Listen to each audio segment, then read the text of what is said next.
आंतर्जातीय भिन्नक्षम दिवस रे Anshuman memorial trust पक्षरु असहाय नारायण को ट्रायसाइकल प्रदान धर्मशाला।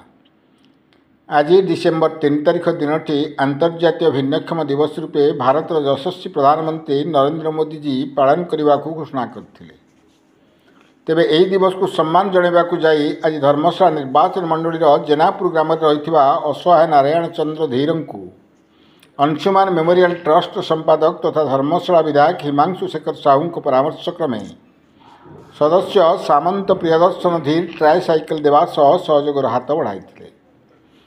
से दीर्घ 8 वर्ष धरी फुट अल्सर मधुमेह किडनी खराब होइथिबा बेले तांकु पैरालिसिस हेबा सह डाहाण पादर 5टी आंगुठी कटा जाइथिबा जणा पड़िछि।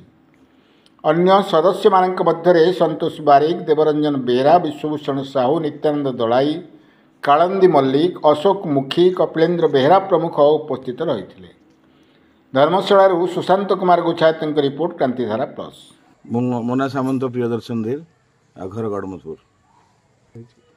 आज डिसेम्बर 3 आमर यशस्वी प्रधानमंत्री श्रीयुक्त नरेंद्र मोदी घोषणा क्रमे विश्व दिव्यांग दिवस भाव में सारा भारत वर्ष रे सारा विश्व पालन कर तदनुजाई आमर जाजपुर धर्मशाला निर्वाचन मंडलीर विधायक श्रीयुक्त हिमांशु शेखर साहूंकर निर्देश क्रमे तांकर संपादकीय ट्रस्ट जोटा कि अंशुमान मेमोरियल ट्रस्ट प्रत्येक सदस्य मानू जो निर्देश दि जाइथिला जे कि आज दिव्यांग दिवस रे प्रत्येक सदस्य बंधु माने दिव्यांग भाई भौणी मान पाखक जाई सहयोगर हाथ बढ़ाइबे, सुविधा असुविधा कौन अच्छी बुझे एवं ताकू लोकलोचन को एवं सरकार को गोचर कराइबे।